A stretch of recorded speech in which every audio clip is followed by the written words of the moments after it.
ela teria a capacidade de especular, refletir e devolver a imagem do Brasil, porque aqui existem vários Brasis. A Biblioteca Nacional também está intensificando projetos de internacionalização da cultura brasileira. Um deles é a concessão de bolsas de tradução de obras do nosso país com demanda de leitores em outras nações. Graças a uma dessas bolsas, em fevereiro, por exemplo, a obra A Paixão Segundo GH, de Clarice Lispector, ganhou sua primeira tradução em ucraniano. Clarice nasceu no país europeu, mas veio para o Brasil ainda pequena, naturalizando-se depois. Um aporte de R$1 milhão foi feito pelo Ministério da Cultura para financiar as bolsas este ano. Ainda de acordo com Lucchesi, a instituição pleiteia recursos também para acelerar a digitalização das obras. Hoje, quase 1/3 do acervo de mais de 10 milhões de itens já foi digitalizado. E para expandir seu prédio anexo. Números superlativos dão suporte aos pedidos. Nos períodos de férias, a Biblioteca Nacional chega a receber mais de 1.000 visitantes por dia. E o seu site teve mais de 100 milhões de acessos no ano passado. Da Rádio Nacional no Rio de Janeiro, Tâmara Freire. Difusora Jundiaí. ZYK 604. Rádio Difusora Jundiaiense Limitada. 810 kHz, ondas médias. WhatsApp 11 4586 2020. Notícia, esporte, Difusora. A rádio da gente. Aumente o volume. Aumente o volume. 24 horas com você. Aqui seu direito, com o Dr. Charoni. Bem-vindos, bem-vindas. Que bom estar aqui novamente com vocês, de volta no Aqui Seu Direito, depois de um período aí que eu tive que ficar ausente, mas por uma boa razão, porque afinal de contas nasceu Isaac, o meu filhinho, que completou 1 mês, e aí eu precisei realmente desse período aí para dar um suporte lá em casa. Mas estamos de volta aqui novamente com as nossas entrevistas, e hoje nós vamos receber aqui o melhor cardiologista aqui da região, que é o Dr. Lourenço Ligabó, que está aqui comigo, né? E eu vou falar um pouquinho do currículo dele já para você saber. E eu vou pedir agora para o doutor dar um alô aqui para o pessoal do Instagram, pessoal do YouTube. Uma boa tarde para o pessoal que está aí com a gente acompanhando o Instagram, YouTube. É um prazer estar aqui com vocês e poder trazer informações para a vida de vocês, a vida cotidiana, do dia a dia, inclusive informações de saúde que todo mundo precisa, porque eu digo o seguinte, que pode faltar tudo, mas se faltar saúde, né, doutor? Exatamente. Doutor, é um prazer recebê-lo aqui nessa tarde. Muito. Maravilha, seja muito bem-vindo. Muito obrigado. Agradeço muito o convite, viu? Fico honrado de estar aqui com você. Boa tarde a todos. Hoje vou tentar aqui responder algumas perguntas do Charoni e de quem mais tiver interesse aí, tá bom? Mas fico muito honrado, agradeço os elogios. É isso aí, doutor. Claro. Estou à disposição aí. Lógico. O doutor Lourenço Ligabó, ele é graduado na Faculdade de Medicina de Jundiaí, cardiologista pelo INCOR, da Faculdade de Medicina da USP, né? E cardiologista e intervencionista pelo Instituto Dante Pazanese de Cardiologia. E hoje diretor do Serviço de Hemodinâmica do Hospital São Vicente de Jundiaí. Correto? Correto. É isso aí. Correto. Então é um baita de um currículo maravilhoso que nós estamos aqui para agora fazer os questionamentos, fazer as perguntas e tirar nossas dúvidas aqui a respeito dos males, das doenças do coração. Legal. Né, doutor? E aí Combinado. nós vamos iniciar aqui nossa conversa. E a primeira pergunta que eu vou lhe fazer é o seguinte: quais são os sintomas mais típicos de alguém que está passando por um problema cardíaco? Bom, Por uma doença cardíaca, né? Assim, a doença cardíaca ela pode ser interpretada como, assim, ela tem várias etiologias, né? Se a gente for pensar que o paciente tem uma doença relacionada a um coração inchado, uma insuficiência cardíaca, os sintomas mais comuns são falta de ar, inchaço. Se é relacionado a um problema elétrico do coração, né, uma arritmia que faz o coração bater mais devagar, geralmente o sintoma mais comum seria tontura, turvação visual, fraqueza, cansaço também. Certo. Se é relacionado a um problema de arritmia, em que você tem o coração batendo mais rápido, daí um ataque, arritmia, seria também, pode ter tontura, pode ter até desmaios. Olha só. E se for relacionado daí a problemas de vasos do coração, as coronárias, aí o sintoma mais comum e mais prevalente é dor no peito, né? Tá. Mas cada doença ela pode se manifestar de formas diferentes, né? No caso dos pacientes com problemas, né, de infarto e um paciente diabético, você pode ter outros sintomas. Ele não manifesta geralmente dor no peito, aquela clássica que a gente vê. Pode ser um cansaço, pode ser até uma náusea, um vômito, e ele pode estar infartando. Então, assim, quando a gente fala, né, o coração é o motor do corpo. Então, se você sentir algo diferente, que acendeu algum sinal de alerta, procure ajuda, porque é importantíssimo o cuidado rápido de algum problema desses. Todos os órgãos são importantes, né? Mas o coração, como você diz, é o... Sem dúvida. É ali o... Tem um chefe meu que brinca, que o Dr. Silvio, eu mando um abraço para ele, mas ele fala assim, uma conversa outro dia com um neurocirurgião, falou assim: eu já vi pacientes que estão em coma, mas com o coração batendo, ou seja, o cérebro não está funcionando adequadamente, porém o coração batendo, ele está aqui com a gente, mas se o coração não estiver batendo e o cérebro está funcionando, isso não existe. Isso mas não existe. Então, olha só que existe. Interessante, né? O coração, Realmente, ele é o órgão mais nobre, não tem jeito, sem ele não há vida. Exatamente, é verdade. Doutor, e o que é uma doença cardiovascular? A doença cardiovascular é a doença do coração relacionada a algum vaso, né? Pode ser desde um infarto, também um aneurisma e tudo mais. A doença cardiovascular ela é causada mais comumente pela aterosclerose, né? E a aterosclerose é uma doença sistêmica que pode atacar qualquer vaso, né? Então, assim, geralmente então é uma doença que causa problemas de vasos e que estão relacionados ao coração. Entendi. Doutor, o coração é um músculo, certo? Certo. A gente falou aqui de vasos, ok? Aí eu pergunto para você, e o problema mesmo no músculo? Qual o problema pode ter de válvula, alguma coisa assim, no coração propriamente dito? Ou eu estou falando alguma coisa assim, que sei lá, que não tá batendo?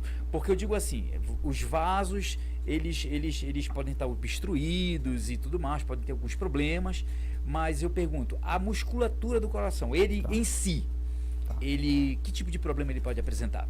Assim, o músculo do coração, ele é um músculo como qualquer outro, né? Então, ele precisa de sangue para funcionar bem, né? Então ele precisa que chegue sangue até ele com oxigênio. Então ele precisa de um sistema circulatório que funcione bem.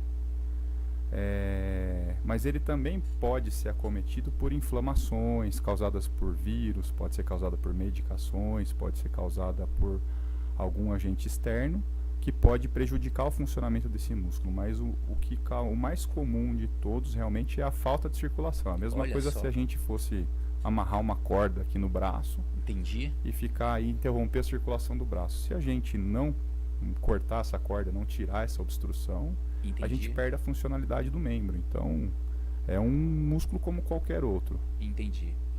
Boa explicação.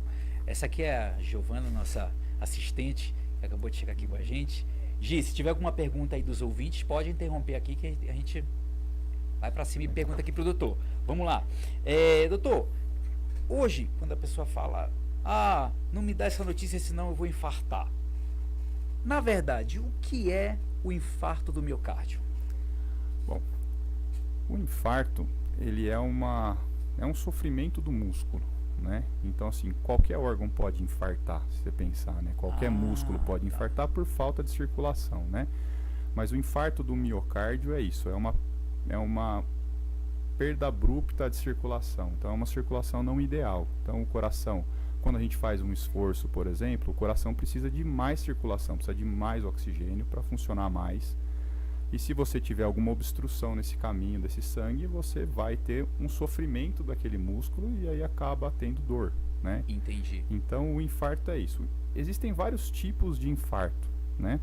O mais clássico é esse que a gente falou sobre a obstrução da própria artéria, da circulação do sangue.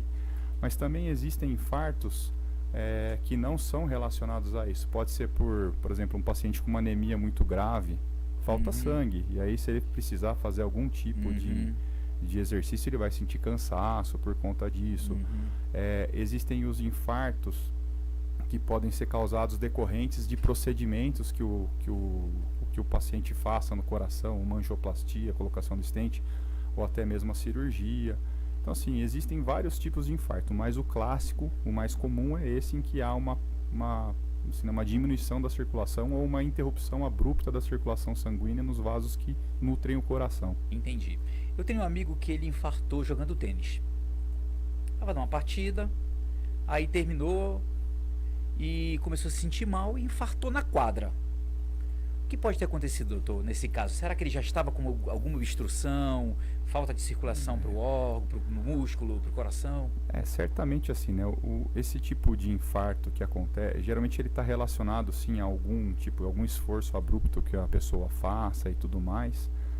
E a grande dificuldade que a gente tem é que assim, uma placa que causa um infarto, ela é uma placa que geralmente ela não é uma placa que a gente fala estável, antiga, que veio crescendo ao longo de meses ou anos. Ela é uma placa em que ela tem uma parede bem fininha. Ela geralmente não é uma placa que ela é grande, ela não obstrui tanto a luz do vaso. Vamos só explicar o que é a placa, doutor, para o ouvinte poder entender. Claro, a placa seria o depósito de gordura na parede do vaso, tá? Ok. Então, essa plaquinha que rompe essa parede fininha durante um esforço, a gente não sabe o gatilho, né? Um esforço, tal, se a gente soubesse em quem que vai dar infarto, a gente poderia, né? Exatamente, previamente. Interceder bem antes. Mas a placa que causa o infarto agudo, geralmente ela tem essa parede mais fina, com conteúdo cheio de gordura, certo. E que por algum motivo essa placa se rompe, expõe esse conteúdo de gordura, e aí o organismo vai tentar combater isso, ele acaba formando um coágulo ali, e obstrui a circulação naquele local. Entendi. Tá? Entendi. Isso que nós estamos falando é o infarto fulminante? Não, o infarto fulminante, né, que o pessoal fala, é aquele infarto em que o paciente ele tem uma morte súbita associada ao infarto. Ele tem uma dor no peito, o coração entra em colapso, geralmente por uma arritmia, né?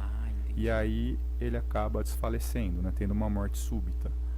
E por isso que existe uma forte recomendação em que vários locais tenham até dispositivos para que você possa atender um paciente desse. Recentemente a gente teve um caso desse no tênis clube aqui em Jundiaí, né? No tênis, né? Eu falei do meu amigo que foi jogar tênis. O paciente teve uma parada cardíaca, né? Ele infartou. E aí ele fez uma arritmia, e aí com esse dispositivo acabou salvando a vida dele, né? Então, que na maioria das vezes essas paradas cardíacas que acontecem em via pública e tudo mais são relacionadas a infarto e são relacionados também a arritmias. E essas arritmias, geralmente, se você der um choque no coração, você consegue tirar, né? Então 80% dos casos são relacionados a esse tipo de arritmia. Olha só. E ainda bem que eu acho que o clube tinha o aparelho para... Tem que ter, né? Todo local shopping com bastante center, movimentação, né, de pessoas tem que ter, tem, né? Que ter o desfibrilador que chama, exato, né? Tá, entendi. Então, vamos lá. O infarto, então, ele tem uma ligação muito grande com a arritmia. Não necessariamente, né? Mas assim, uma das manifestações de um infarto pode ser uma arritmia grave, né? Uma arritmia, tá. Uma arritmia potencialmente fatal. Entendi. E uma pergunta que a gente sempre fica pensando, né? Normalmente quem tem problema de coração é aquele que já é o adulto, já é uma pessoa mais velha e tudo mais. As crianças infartam, doutor? Com que frequência? Assim, um infarto num paciente mais jovem, né, uma criança, é raro, tá? Olha só. Pode acontecer, mas estão assim geralmente relacionados a uma doença do colesterol, que ela é genética, tá? E assim, é catastrófico mesmo, sabe? Porque o paciente ele nasce com o colesterol ruim, assim, absurdamente alto. Nossa. Então a formação dessas placas que eu falei de gordura nesses pacientes, ela é muito mais agressiva e rápida. Então, uma herança maldita, então, né? Sem dúvida. Tanto que você chama de tanto que até maldita. Você faz, né, todo um trabalho genético para descobrir quem é. Quando tem uma descoberta dessa, você tem que ir atrás dos familiares também, sabe? Entendi. Então, eles podem infartar. Uma criança pode infartar. Outra causa de infarto em criança pode ser alguma anomalia congênita, né? Uhum. Uma coronária que nasce de um lugar que não é o habitual pode acabar levando a um infarto numa criança. Uma criança. Né? Agora, isso é um alerta, né, para todos. Assim, eu faço cateterismo, coloco stent, trabalho no Hospital São Vicente aqui, que Certo. tem atende bastante gente, né? E a gente vê que cada vez mais pessoas jovens estão infartando. Olha E um só. infarto típico, não é um infarto que você vê assim habitualmente. Isso está relacionado intimamente a hábitos errados de vida, né? Alimentação errada, sedentarismo, tabagismo, o que quer que seja. Entendi. O pessoal que está entrando agora aqui no Instagram, estou entrevistando aqui o cardiologista Dr. Lourenço Ligabó. Estou fazendo várias perguntas para ele, tirando dúvidas, perguntas referentes a doenças do coração. E para você que chegou agora, acompanhe a gente aqui. E se você perdeu o começo, você depois pode assistir. Você também do YouTube, fique à vontade aí. Estamos aqui também recebendo perguntas.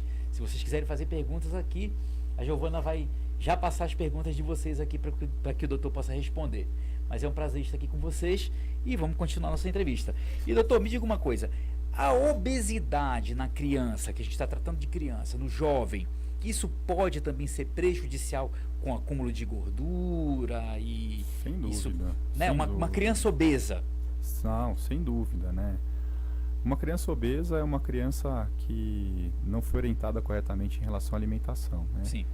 E o que a gente sabe, assim, né, para um problema cardiovascular? Primeiro é que uma pessoa que está acima do peso, ela geralmente está acompanhada de uma pressão arterial mais elevada, né? Tem hipertensão mais cedo, então a criança pode já desenvolver hipertensão por conta do excesso de peso.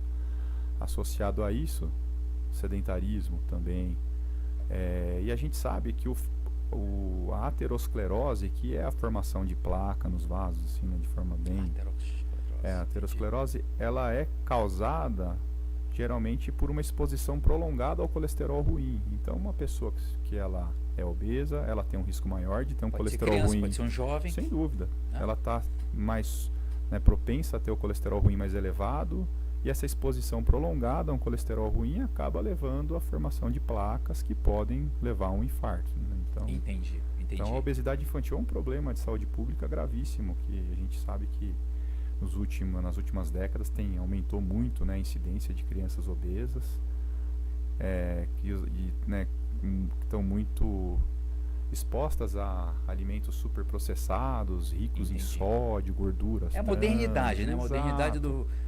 a galera do fast food, a galera Exato. Então que isso come é muito perigoso, né? E é um problema de saúde pública que come muito gravíssimo. sódio, né? Exato, sódio, gordura trans e tudo mais, né? Entendi. E os fatores de risco que causam as doenças do coração, doutor? Quais seriam os que o senhor pontuava aqui? O senhor pode pontuar aqui pra gente, por favor? Assim, né? Isso todo mundo sabe, né? Não há segredo, né? Mas assim, vamos começar. Então, assim, O grande vilão. O grande vilão, se for pensar na doença, assim, né, cardiovascular, o maior vilão é o diabetes, né? A gente tem que se preocupar muito com o diabetes. Só que o diabetes, ele geralmente é a ponta do iceberg de uma síndrome metabólica que o paciente tem. Então, ele já está obeso, ele está sedentário, ele já está com a pressão elevada. Então, Não controla a pressão. exatamente. Então, assim, ele, né, é uma bomba relógio, né? Então, assim, os fatores de riscos, existem os modificáveis, né, que a gente consegue, né, um sedentarismo, um alcoolismo, tabagismo, e tem fatores genéticos também, né? Então, assim, em torno de 30% dos casos de hipertensão são relacionadas a uma herança que você ganha dos seus pais, né? Então, esse a gente não consegue mudar, né? Mas os outros fatores modificáveis, pressão alta, diabetes, colesterol, sedentarismo, tabagismo, isso tudo a gente consegue mudar com hábitos saudáveis de vida, né? Entendi. Uma mudança mesmo. Parar de fumar, Exato. tentar emagrecer, sair do sedentarismo, né? Exato. E, Jordan, sabe uma coisa que é engraçada? Que assim, se a gente não controlar a pressão na fase mesmo, né, mais jovem, quando a gente envelhece, o nosso corpo também envelhece, né? Então nossos vasos também envelhecem, eles ficam mais rígidos e tudo mais. Então, você tendo vasos mais rígidos, e a elasticidade do vaso, ele é um dos principais fatores de de compensação da pressão que o organismo tem. Entendi. Então, você perdendo esse componente, você vai, a chance de você ter pressão alta na mais idoso é muito grande. Em torno de 60, mais 65% dos pacientes idosos acima de 60 anos vão ter pressão alta. Entendi. Por causa disso. Então, se você não se controla lá atrás... Enrijecimento dos vasos. Exato. Se você não controla lá atrás, na hora que chegar mais idoso, você vai acabar potencializando essa doença que tem riscos, assim, catastróficos. A pressão alta está intimamente relacionada com morte prematura. Olha Então, só. assim, você não controlar sua pressão, você está assumindo um risco de morrer mais cedo. Que é a doença silenciosa, né? Exato. Na maioria dos casos é assintomática, né? É Quantas vezes a gente assintomática, chega no consultório e o paciente vai fazer um check-up, ou senão ele vai fazer um outro procedimento, ele vai, sei lá, fazer uma extração dentária, aí faz uma aferição da pressão, tá alta, sabe? Então, assim, é bem comum isso, chegar um paciente no consultório pra gente, porque ele foi no trabalho, passou no trabalho lá, e aí ele tava com a pressão alta no exame periódico, sabe? Entendi. É muito comum. Entendi. E é descobriu naquele momento, né? extremamente perigoso. A triste surpresa, né? Exato, e é perigoso, sabe? Ah, entendi. Perigoso. Então, realmente, esses pontos... Agora, o tabagismo, doutor, eu vejo assim que é uma opção, é uma escolha da pessoa fumar, tá? Ela vai fumar, ela escolheu por aquilo, optou por aquele, pelo vício, talvez, por gostar de fumar, e ela causa estrago em vários órgãos do corpo humano, não é verdade? E, inclusive, no próprio maço vem escrito, né? Esse produto causa problemas cardíacos, câncer e tudo mais. A probabilidade de uma pessoa que é tabagista, que fuma, ter um problema cardíaco é muito maior de que alguém que não fuma? Sem dúvida, sem dúvida. O tabagismo, ele aumenta, assim, o risco de você desenvolver uma doença cardiovascular, tá? Muito.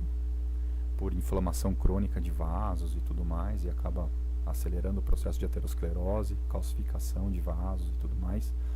Então é muito, assim, tem relação direta, tá? Agora,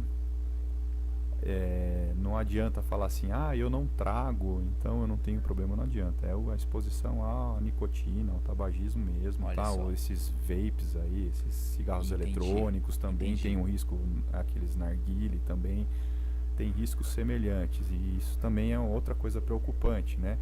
Houve um combate muito grande, né, ao tabagismo, desde que a gente lembra que a gente era mais novo, era carro de Fórmula 1 com propaganda de cigarro. Exatamente. Marlboro, né? Tinha Exato, Marlboro. e você conversava com as pessoas, e quem não fumasse antigamente estava fora do círculo social, né? Então, pessoas fumavam no avião, né? Algo que hoje em Isso, dia tinha inclusive o fumante e não fumante, né, no avião. Exato. Então, assim, hoje em dia foi feito todo um trabalho para diminuir esse tipo de propaganda, e foi possível diminuir bastante, né?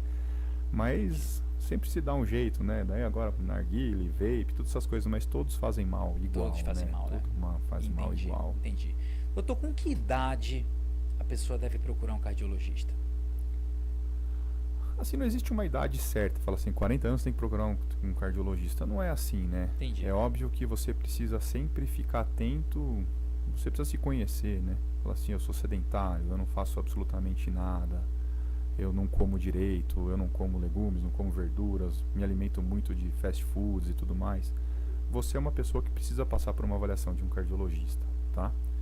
Porque a gente precisa cortar esse início de possíveis problemas, né? Entendi. Então, assim, uma pessoa para passar com cardiologista não tem a idade certa. É óbvio que uma pessoa que tem 20 anos, tem hábito saudável, não precisa passar, eu quero fazer uma bateria de exames para ver se eu tô bem. Não é assim, né? Mas um jovem de 20 anos obeso. Exato, mas você tem um jovem obeso, sedentário, que tem ou se não aparecimento de algum sintoma, né?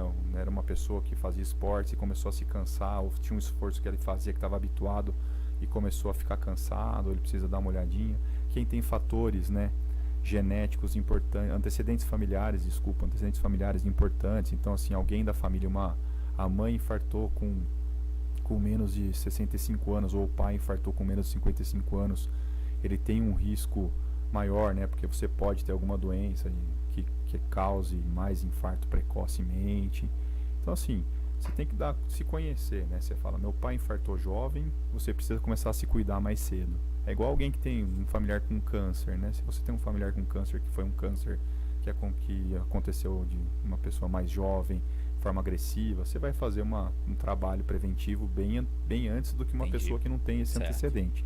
Entendi. Então, assim, não existe uma idade certa, mas você tem que, né? Você tem que ficar atento ao seu corpo. Fazer uma medida de pressão não custa nada, né? Sim. Eu não sei medir pressão. Existem aparelhos na farmácia que medem para você, ou se não tem uma farmácia que pode medir para você, ou no seu ambulatório, no trabalho que você trata, né? Então você tem que saber como é que é a sua pressão, você tem que saber, meu desempenho num exercício. Entendi. E você tem que combater sedentarismo, você tem que combater a alimentação errada. E aí, caso é um eterno você... combate, né? Exatamente. E caso você perceba alguma coisa diferente, você procura um cardiologista daí, sabe? Entendi. Mas o importante é você se conhecer e conhecer os antecedentes da sua família e a sua volta, né? Compreendi. Acho importante. A pressão arterial, doutor, por exemplo, aconteceu até um caso inusitado comigo. Eu fui fazer uma renovação da minha CNH e em frente ao local tinha uma churrascaria. E eu fui, almocei um churrasco e atravessei a rua. Na época eu sou hipertenso hoje, tá, gente? Então minha pressão é controlada, graças a Deus. O meu cardiologista é top. E eu vou dizer pra você, sim, aí quando cheguei na hora que ela foi verificar minha pressão deu alta. Aí eu disse, nossa, mas a pressão tá muito alta. Eu era muito jovem, né, quando eu fui renovar. Aí eu disse, olha, a única explicação é que eu comi um churrasco ali. Lhe pergunto, a pressão estar alta quer dizer que a pessoa seja hipertenso? Não. Tá, porque a pressão, ela sobe em algumas situações, é esperado, com esforço físico, pós-alimentação. Tanto que, assim, para a gente fazer um diagnóstico de pressão alta, a gente precisa fazer 2 medidas em momentos diferentes. O paciente não pode ter comido, não pode ter tomado café, não pode ter feito esforços. Não, banho pode, mas assim, você não pode ter feito nenhum esforço antes da aferição da pressão, né? Entendi. Mas assim, você falar, tô nervoso, a pressão vai subir. Tô fazendo um esforço, a pressão vai subir. Tanto que quando você faz um teste ergométrico, você vê um comportamento da pressão. Olha só. Ela sobe com esforço, mas é para ela voltar rapidamente ao nível normal depois que você termina o esforço, né? Então, assim, o diagnóstico de pressão alta, ela não é feito com uma medida isolada só. Por exemplo, você recebe uma notícia e aquela notícia, tipo, te pega de surpresa, é normal a pressão subir. Exatamente. Às vezes, assim, o paciente fala, poxa, eu tô com uma dor de cabeça, mede a pressão, ela tá alta. Mas a gente não vai saber se a pressão tá alta em decorrência da dor que você está sentindo, que pode subir a pressão. Tá. Ou se realmente você estava com pressão alta e de repente veio uma cefaleia, né? Entendi. Então assim, tem tudo isso. Mas o diagnóstico de pressão, ela não é feita com uma medida isolada. A medida isolada com a pressão alta serve de alerta. Você tem que procurar um médico, pesquisar, né, para definir se você é hipertenso ou não, porque existem outros métodos, né? O paciente chega no consultório, isso é bem frequente, a pressão está sempre alta. Eu tenho inúmeros pacientes assim, sabe? Eu até brinco, falando, não vou nem mais medir a sua pressão, porque você vai estar alta, você vai ficar mais nervoso, a pressão vai ficar mais alta. Mas existem medidas para você fazer um diagnóstico de pressão alta. Você pode pedir para o paciente medir em casa, quando ele estiver mais tranquilo. Você pode dar um tempo e medir de novo. Você pode fazer um exame chamado MAPA, que é uma medida que você vai com equipamento de pressão para casa, ele fica medindo sua pressão ao longo do dia todo. Entendi. Então existem meios de a gente fazer esse diagnóstico e também afastar alguns diagnósticos diferenciais, como a síndrome do jaleco branco, né? Ver o que inclusive médico, a minha mãe tem, sobe. né? A minha mãe tem, quando ela chega próximo para verificar a pressão dela sobe. Exato. E fica nervoso, sei lá o que é que dá na pessoa. Não gosta, né? Você tá fora da sua zona de conforto. Entendi. Tô até brincando, se medir minha pressão agora, talvez vai estar alta. Eu tô conversando aqui com o cardiologista, doutor Lourenço Ligabó. Estamos falando aqui sobre as doenças do coração, dando umas dicas, explicando o que é o infarto, como funciona, como é que você pode tratar da sua saúde, como é que você pode tratar do seu coração, ter uma vida mais saudável, e a gente está desenvolvendo esse bate-papo aqui, show de bola. Vamos lá. Doutor, o que é uma insuficiência cardíaca? Insuficiência cardíaca, ela, assim, né, o que o pessoal mais conhece, assim, né, de forma leiga, seria o coração inchado. Né, que é quando o coração ele perde função, o músculo fica fraco e aí ele acaba funcionando, né, com dificuldade. e acaba levando aqueles sintomas que a gente falou lá no começo, cansaço, inchaço e tudo mais. Hoje em dia existe uma outra terminologia para a insuficiência cardíaca também, que é a insuficiência cardíaca com fração de ejeção preservada. Ela é uma insuficiência cardíaca em que o coração funciona normalmente, porém por problemas de como o sangue chega, como o sangue vai, ele pode causar sintomas também, que é um grande desafio para a gente tratar.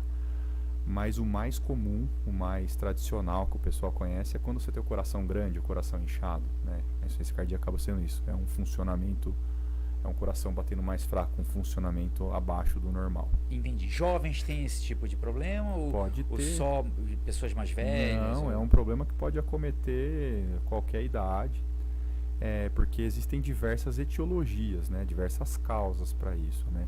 Existem os corações que são mais fracos por conta de um infarto que ele teve, aí ele acabou ficando com uma sequela, o coração perde função. Pode ser em decorrência da doença de Chagas, que era muito frequente aqui no país, né? Pode ser em decorrência de uma inflamação, né? Até que foi um assunto que ficou bastante em alta por conta, né, das vacinas de Covid, da própria Covid, que você pode ter uma miocardite relacionada tanto à doença como à vacina. Entendi. Mas pode acabar inchando o coração. Existem doenças causadas, o coração inchado causado por arritmias mal controladas. Existem causas que a gente não sabe quais são e podem deixar o coração inchado. Então assim, o coração inchado, a insuficiência cardíaca, ela pode acontecer em qualquer idade, depende da causa, né? Entendi. E eu lhe pergunto, doutor, arritmia, que a gente já falou agora há pouco, que ela pode acelerar o coração ou ela pode diminuir o batimento cardíaco, né? Exato. Quando isso acontece, o procedimento, eu queria que você me explicasse o que é a ablação. Tá. Dentro da arritmia, Claro. o tratamento é a ablação? Não para todas, tá? A arritmia cardíaca, como você mesmo disse, ela pode ser uma taquiarritmia e uma bradiarritmia, tá? A taquiarritmia, ela geralmente é o coração que bate mais rápido. Em alguns casos a ablação pode ser a solução, tá? Entendi.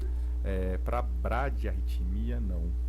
Bradiarritmia geralmente, ela geralmente é causada ou por um envelhecimento do sistema de condução do coração, né? E aí você talvez até precise de um marca-passo para resolver isso. Entendi. Tá? Mas o coração, ele é um órgão incrível, né? Ele é um órgão que ele gera o próprio estímulo e aí ele deflagra esse estímulo por todo um trajeto, o que acaba promovendo a contração dele, né? Primeiro dos átrios, depois dos ventrículos e tudo mais. Então qualquer interferência nesse caminho, ele pode ter um caminho diferente que ele segue, que acaba fazendo ele acelerar. Ele pode fazer com que o estímulo não nasça lá onde ele está habituado, nasce lá embaixo, no ventrículo, e pode causar um problema. Então assim, existe a fibrilação atrial, que é uma doença muito frequente, também relacionada à pressão alta, tá?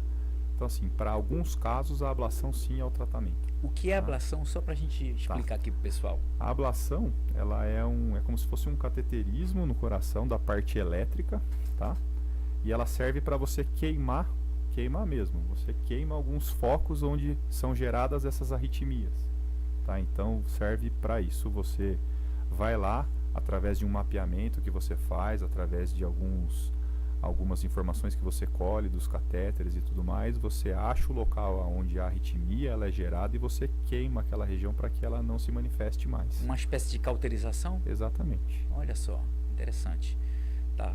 E doutor, outra pergunta interessante que, inclusive antes de vir para cá, algumas pessoas disseram, pergunte para o doutor o que causa o aneurisma da aorta. Certo, o aneurisma da aorta é uma doença grave, tá? Ela é uma doença em que ocorre um aumento do diâmetro do vaso da aorta, e a aorta ela é a principal artéria do corpo, ela é a saída do coração para levar sangue para todo o corpo. Sim, exatamente. Sim. Então é um vaso, sim, extremamente importante. Então com essa dilatação as paredes acabam ficando mais finas, né? Como a bexiga, você enche a bexiga, quando a bexiga está vazia, ela tem uma parede mais espessa, você vai enchendo, ela vai afinando. Entendi. E ela é causada por conta de duas coisas principais. Óbvio que não são as únicas, mas as duas mais comuns são pressão alta mal controlada e tabagismo. Caramba, olha só. Tá? Então, e o aneurisma de aorta não são todos que você precisa resolver, tá? Porque é a partir de uma certa medida que você precisa fazer uma cirurgia para isso. Mas se você tem já alguma manifestação de aumento do tamanho da aorta, já é um sinal de que você tem pressão alta mal controlada. A gente precisa ser muito mais rigoroso com o controle da pressão, interromper vícios, né? Se ela fuma, sedentário, tal. A gente precisa, porque a cirurgia de aorta ela é uma cirurgia bastante grande, né? Uma cirurgia que, porque você imagina você ter que interromper a circulação de todo o corpo praticamente para tentar resolver. Às vezes tem que colocar prótese, inclusive, exatamente. Né? Para que essa prótese, doutor? A prótese é para proteger o vaso que está frágil. Né? Você faz o sangue correr por dentro dessa prótese para não acabar piorando a parede do vaso. Que interessante. Realmente a pessoa tem que abrir mão de alguns vícios, né? De repente o tabagismo, alguma coisa assim. Pressão alta, que não controla. E a pressão alta, né? Também. Você tem que manter pressão e frequência cardíacas bem controladas. Entendi. Doutor, o cafezinho, os energéticos, são vilões do coração? Assim, energético ele realmente tem uma quantidade muito grande de cafeína, taurina e tudo mais, então eles são muito mais estimulantes, né? Então o energético, ele é mais vilão que o café, se a gente for falar. Não que seja proscrito, não pode usar, né? Mas quem tem algum problema cardíaco é bom evitar. O café em si não, tá? O café, se você, obviamente, bom senso, né? Tomar com moderação, tomar meu cafezinho da manhã, tomar um cafezinho à tarde no trabalho, não tem problema algum, tá? O café tem algumas propriedades também antioxidantes, né? Com várias, tem laxativas, diuréticos, ela tem umas funções boas, né? Mas é como tudo na vida, se você tomar em excesso, vai fazer mal, tá? Certo. Porque a cafeína em si, ela é um estimulante, então ela pode aumentar a frequência cardíaca, pode aumentar a pressão, mas são quantidades muito altas, né? Aquele viciado no café, né? Que isso, a cada hora sai pra tomar. O recomendável, assim, que falam 2,5 xícaras de café coado ou 2 expressos dia. Entendi. Dura ficar nisso, né? Exatamente, dura ficar nisso. Friozinho, inclusive né? No friozinho, né? Aí não dá. A pergunta é a seguinte, doutor. Pré-treino, pessoal que vai pra academia, que toma aquele pré-treino para dar um fôlego, para dar um gás extra na hora do treino, que toma um energético, inclusive tem uma situação, inclusive do pastor Thiago Brunet, que fala que tomou um energético antes do treino, que ele começou a passar mal na academia, teve que chamar a ambulância, foi pro hospital, o coração dele disparou, teve uma arritmia e não melhorava. Eles disseram assim, se não melhorar em tanto tempo, vamos ter que operar. Nossa, então realmente ou ele já tinha algum problema, uma predisposição, alguma coisa, ou então foi muito forte. É difícil a gente imaginar o que tem acontecido. Ele pode ter induzido uma arritmia por conta do energético, pelo fato dele ser estimulante, né? O pré-treino tem que tomar muito cuidado, tá? Não é recomendável, tá? Porque ele tem quantidades bem maiores de taurina, cafeína, então tem que tomar cuidado. Antigamente tinha até esses termogênicos, eram extremamente perigosos. Você ficava, aquecia. Sim, quando tomava. É algo que não faz bem ao coração, tá? Qualquer atividade física que você vá fazer, você precisa estar preparado para fazê-la, né? Sim. Mas assim, você fazer uma boa alimentação, você respeitar, né, o tempo de digestão, você fazer, nunca fazer, né, uma atividade com bastante intensidade sem estar alimentado direito e tudo mais, eu acho que é o suficiente, né? Agora o pré-treino, ele ajuda a falar, aquele dia que você está cansado, que você está com sono e tal, mas é perigoso, tá? Entendi. É perigoso. O energético pré-treino aumenta a pressão arterial? Sim, sem dúvida. Sem dúvida. Entendi. Mesma coisa do café, né? Você aumenta a pressão, não tem jeito. Aumenta, né? Aumenta. Não e aí jeito. você vai aumentar a pressão, e vai chegar lá, vai fazer esforço, o esforço também aumenta a pressão, que é daquela condição que eu havia comentado, né? O coração, para ele trabalhar mais, né? Para você levar mais energia, mais sangue para os músculos, ele precisa trabalhar mais. E uma das funções, além de aumentar a frequência, ele aumenta a pressão também. Entendi. Ele aumenta o débito cardíaco, né? Então... Hoje a nossa vida, ela é uma vida estressante. Digamos assim, a gente se estressa no trânsito, se estressa no trabalho, se estressa em casa. O estresse, ele causa problemas no coração? Sem dúvida, tá? O estresse, ele está relacionado sim, porque ele aumenta a pressão, né? O estresse faz você não dormir direito, faz você não se alimentar direito. Então, você tem liberação ali, né, de catecolaminas e tudo mais, quando fica estressado, isso acaba aumentando a pressão. E um dos fatores, quando a gente pega um paciente que teve um infarto, por exemplo, é tentar mudar alguma coisa na sua vida para diminuir seu estresse, né? Olha só. Mas, sem dúvida alguma, tá? Ele aumenta a pressão. Mas mudança de vida ou medicação? Ou os dois? É que às vezes você não consegue mudar de vida, né? Você vai, vou largar meu emprego e vou... Né? É aquela história do cara que é alérgico à aí poeira. Você pode tomar medicação. Todo lugar que eu vou tem poeira. Então, mas você tem que tomar algumas medicações para tentar se controlar e tudo mais, né? Entendi. Mas se for possível conseguir mudar alguma coisa no seu dia a dia, certamente vai te ajudar muito. Certamente, né? Pergunta dos ouvintes aqui. Diga. Piercing na língua, piercing na barriga, tatuagem, causa problema no coração? Que tipo de influência isso tem com a saúde do coração, doutor? Assim, o piercing, né, tatuagem, eu estava comentando isso um pouco antes. Qualquer tipo de procedimento em que vá haver alguma exposição, né, a pérfuro cortantes e tudo mais, tem que ser feito em ambientes com controle de qualidade, de vigilância sanitária, né, controles de higiene bem rigorosos. Em relação ao piercing, o que pode causar problema no coração é o piercing na língua, tá? Porque se você tiver algum problema prévio em válvulas cardíacas e houver alguma translocação de bactérias da boca para a circulação sanguínea, você pode formar uma infecção na sua válvula do coração. Isso é ruim, é bem perigoso, é uma doença grave, tá? Que chama endocardite infecciosa. E é uma doença que às vezes você precisa até operar o coração para trocar a válvula por causa dessa infecção. No umbigo, assim, acho que não é tão frequente. Tá. Até mesmo se você não tiver uma boa higiene bucal, você pode ter endocardite, Isso que eu sabe? ia perguntar. Inclusive tem uma história de um jogador de futebol, né? Que ele infartou jogando bola e infarto fulminante, caiu, já estava morto praticamente, e depois foram descobrir que na verdade ele tinha uma cárie de muito tempo e que aquilo, a bactéria dali foi pro coração e sei lá, ele não se cuidou, algo assim. Existe isso realmente?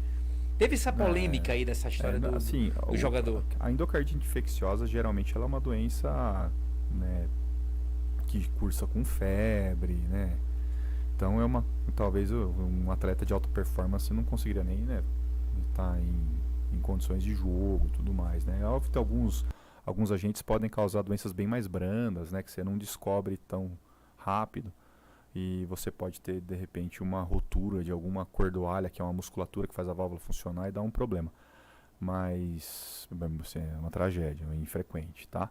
Agora, o que causa muita morte súbita em atletas, assim, geralmente são ou doenças congênitas, né, que ele tem, ou até mesmo ou doenças que cursam com arritmia, né? Então, você pode ter uma cardiomiopatia hipertrófica, que é uma doença genética que cursa com um aumento muito grande de uma parede do coração, de uma musculatura na parede do coração, e isso acaba interrompendo, em alguns momentos, a saída de sangue do ventrículo para a aorta, e ele pode causar arritmias e tudo mais. Foi o que aconteceu com aquele jogador Serginho, né, do São Caetano. Sim. Teve um jogador também do Fortaleza, né, que foi num treino, salvo engano, que ele... Exato. E tem um jogador argentino que era por causa de arritmia aqui, mas ele parou de jogar, ele não chegou a ter um problema sério de parada, assim, mas ele parou de jogar, que era um jogador famoso, ele até foi pra Copa, ele era casado com o filho do Maradona, se não me engano, Agüero, com o Agüero, um jogador que jogava em clubes europeus, ele parou de jogar, se aposentou.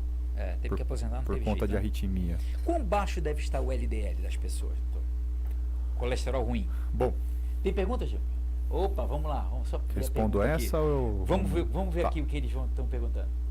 A Natália perguntou se misturar energético com bebida alcoólica causa arritmia. Opa. Natália? Sim, Natália. Causa e o efeito é potencializado, né, do álcool com energético, tá? Mas pode causar arritmias, tá? O álcool por si só pode causar arritmia. Existe até uma entidade na cardiologia que chama Holiday Heart Syndrome, que eles falam, né? Que é o coração do feriado. Quando você tem uma libação alcoólica muito grande, você pode desenvolver uma fibrilação atrial ou taquiarritmias, né? Taquicardia supraventricular.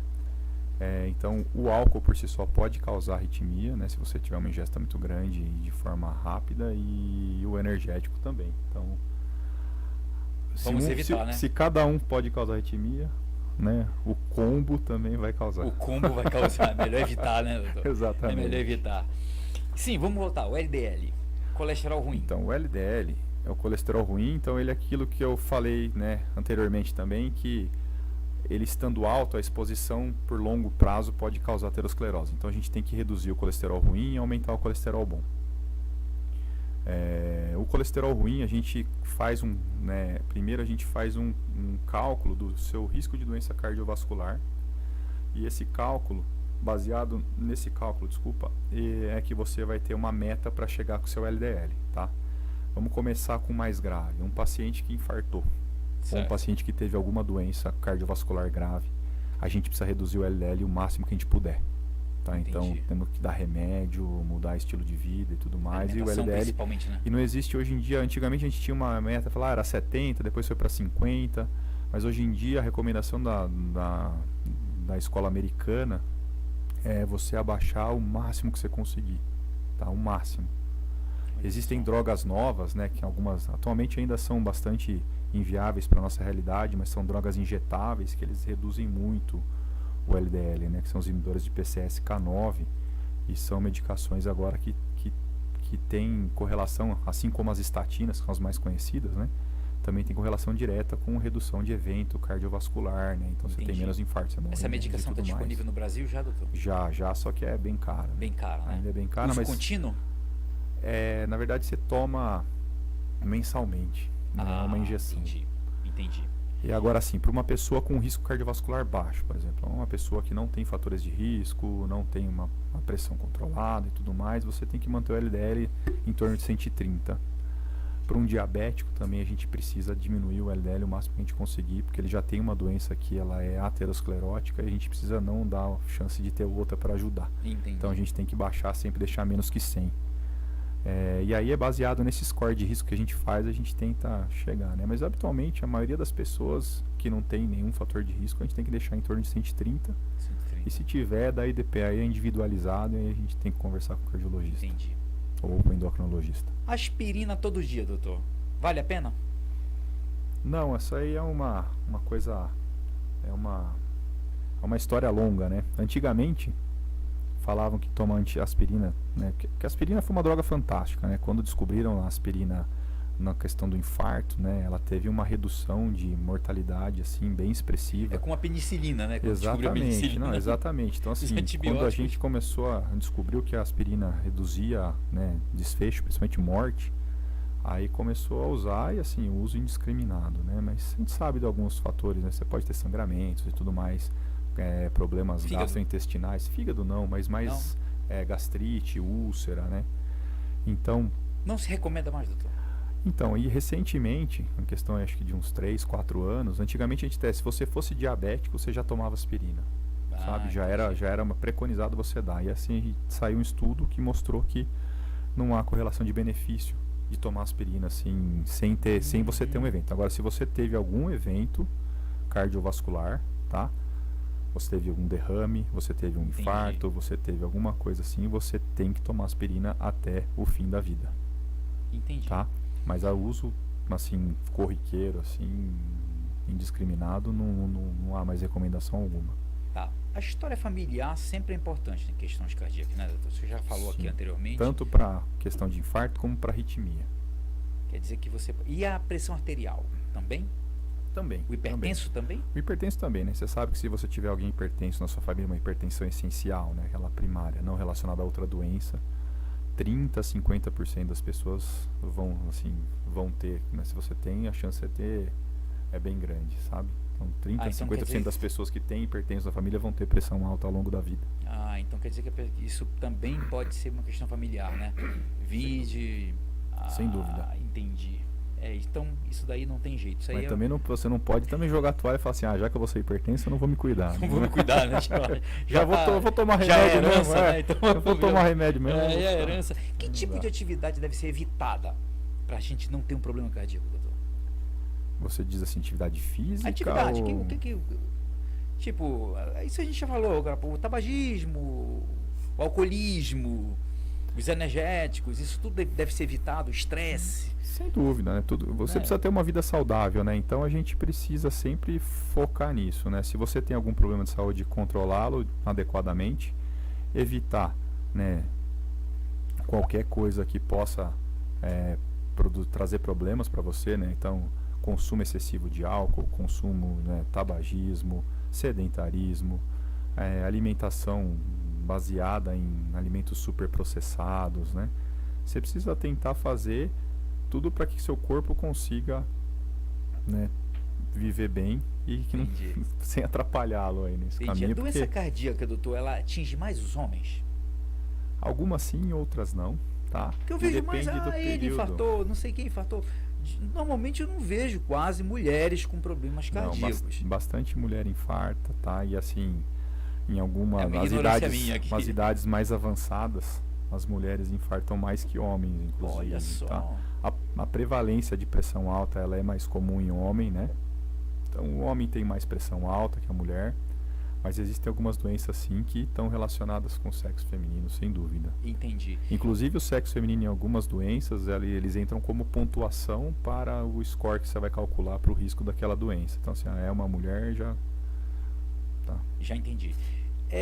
A medicação para pressão arterial hoje, ela evoluiu, doutor? Porque antigamente a gente tinha só a losartana, alguma coisa assim, alguns tinham efeitos colaterais, né? Efeitos colaterais inclusive de baixa na libido, outros também tinham problemas de tosse.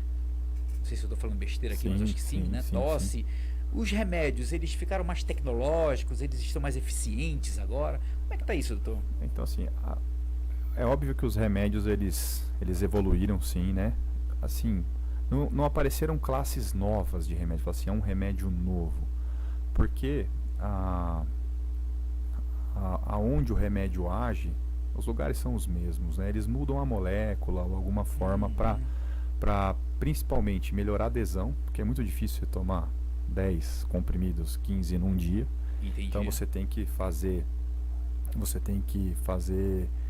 as coisas de uma maneira que fique mais fácil para o paciente tomar. Então eles mudam a fórmula, tem medicações que têm uma meia-vida mais longa, duram mais tempo, né? Mas assim, não houve tanta mudança, sabe? Existem, né, os inibidores da ECA, os inibidores da angiotensina, existem os diuréticos, existem os bloqueadores de canal de cálcio, então assim, os bloqueadores centrais, então não muda muito, não teve assim, aparecimento de drogas novas, né?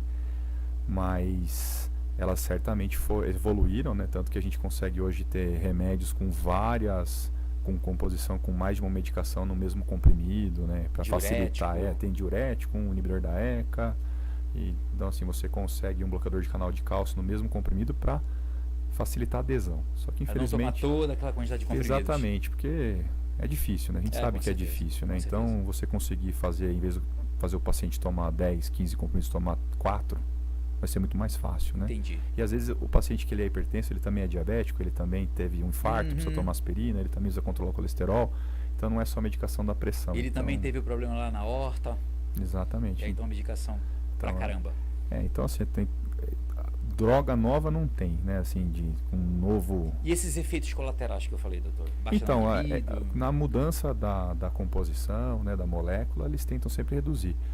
Uma medicação muito comum para pressão, que era o captopril, né, o enalapril, essas medicações, elas têm um aumento de concentração de bradicinina. Isso dá muita tosse seca, assim, ele toma e parece que fala, olha, eu comecei a tomar um remédio, parece que eu... Ainda mais, imagina agora, nessa época de Covid, o cara fica tossindo. Nossa, começar a tossir. É verdade. Aí as drogas mudaram, eles não mudaram a família da droga, eles mudaram a molécula. Então eles conseguem reduzir sim esses efeitos colaterais, né? E que nem tem um bloqueador de canal de cálcio muito comum, que é muito utilizado, que é a amlodipina, mas ele causa edema no tornozelo. Já tem uma medicação semelhante que não causa tanto edema, né? Então eles vão mudando a molécula para tentar diminuir esses efeitos colaterais e facilitar a posologia, né? Facilitar para o paciente tomar, né? Não é 2 vezes por dia. Antigamente tinha um monte de remédio que eram 3 vezes por dia. Vai tomar de manhã, à tarde, à noite. A chance dele não tomar o da tarde, que ele está trabalhando, era muito grande, né? Doutor, o hipertenso, a pessoa que tem problema cardíaco, pode tomar o Viagra, Cialis? Pode? Pode, tá? Mas precisa sempre fazer um acompanhamento adequado, porque a relação sexual, ela eleva a pressão, né? É uma atividade física também, então ele precisa estar muito bem controlado, e esses remédios, eles fazem a pressão cair um pouquinho, então também se você tem uma pressão ali limítrofe, você pode passar mal. E tem uma medicação que você não pode tomar junto com o Viagra, que é o mononitrato desossorbido, é uma droga, é o monocordil, né? Qualquer nitrato. Para a pressão? E geralmente ele é utilizado mais para quem teve infarto e tudo mais, tá? Mas ele é uma medicação que, se ele tomado junto com o Viagra, você pode ter uma queda de pressão muito abrupta. E aí você passa mal. Tanto que quando o paciente chega no hospital infartado, a gente sempre pergunta se ele tomou Viagra antes, porque a gente não pode dar o remédio na hora, sabe? Ah, entendi. É porque normalmente assim, se tem um efeito colateral que tem a baixa na libido, aí a pessoa, digamos assim, decide que vai tomar um Cialis ou um Viagra, alguma coisa assim, para tentar, entendeu? Já melhorar a situação dele ali. E aí pode causar um problema, né? E não é só a medicação, né, que causa queda de libido, né? Você ter uma pressão alta mal controlada, você ter um diabetes mal controlado, você pode ter doença de microvasculatura, de microvasos, e você pode ter impotência por causa disso, né? Então, a gente não pode esquecer disso, senão não vou tomar remédio que eu posso perder a libido. Mas também, se você não se controlar a pressão, o diabetes, você pode ficar impotente também. Pois é, e às vezes a pessoa toma uma medicação dessa sem orientação médica. Mas assim, não é uma medicação que cause problema cardiovascular, mas ela tem que ser tomada com um paciente bem controladinho, bem redondinho. Tá? Entendi. Doutor, eu quero lhe agradecer por esse momento tão especial aqui, onde o senhor tirou tantas dúvidas de tantos ouvintes, das pessoas que estão no Instagram, no YouTube, e lhe agradecer imensamente por todo o seu conhecimento que foi compartilhado aqui com a gente. É um prazer enorme recebê-lo. Vamos recebê-lo novamente, se Deus quiser, já na nossa nova sala ali do podcast, aqui do Grupo JJ. E as portas da difusora estão sempre abertas aqui para você, a hora que você quiser. E foi um prazer recebê-lo, viu? Cheroni, o prazer é todo meu, viu? Agradeço muito o convite. Você me tirou da zona de conforto. Eu não fico, né, tranquilo em dar entrevista, as coisas. Eu nunca fui uma pessoa assim. Mas eu agradeço muito o convite. Eu achei muito legal o nosso bate-papo. Espero eu ter tirado dúvidas aí. Qualquer problema, me avisem, tá bom? E eu queria deixar um aviso, se possível, né? Eu, como trabalho com hemodinâmica, eu faço cateterismo, assim. Uma coisa muito, muito importante. A gente está vendo cada vez mais pessoas jovens infartando. A gente está vendo cada vez pessoas chegando no hospital mais graves. Então, assim, se você tem dor no peito, uma falta de ar que você não tinha, algum sintoma diferente do que você está habituado, alguma coisa que te trouxe preocupação, não deixe de passar no médico o mais rápido possível, seja ele num pronto atendimento ou no seu médico de confiança.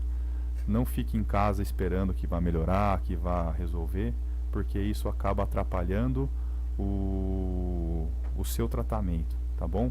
Então, eu me deparo com isso frequentemente lá no hospital. O paciente ficou em casa achando que ia melhorar e não melhora, ele chega numa condição muito mais complexa e difícil de resolver. Então, caso você tenha algum sintoma, dor no peito, falta de ar, tontura, não toda tontura, obviamente, mas algo que te chame a atenção, procure ajuda, tá bom?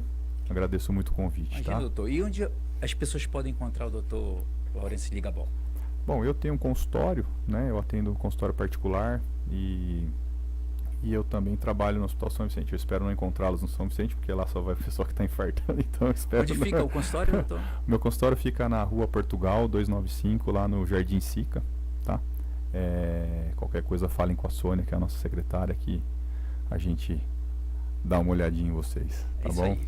Gente, então estamos encerrando aqui o programa aqui Seu Direito, com a entrevista aqui com o Dr. Laurence Ligabó.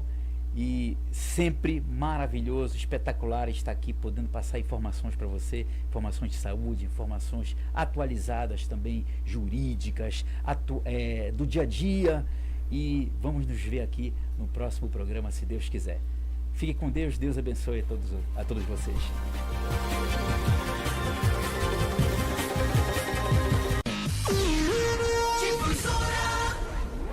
Prestação de serviço. Informação. O ouvinte tem espaço aberto na Difusora. WhatsApp 11 4586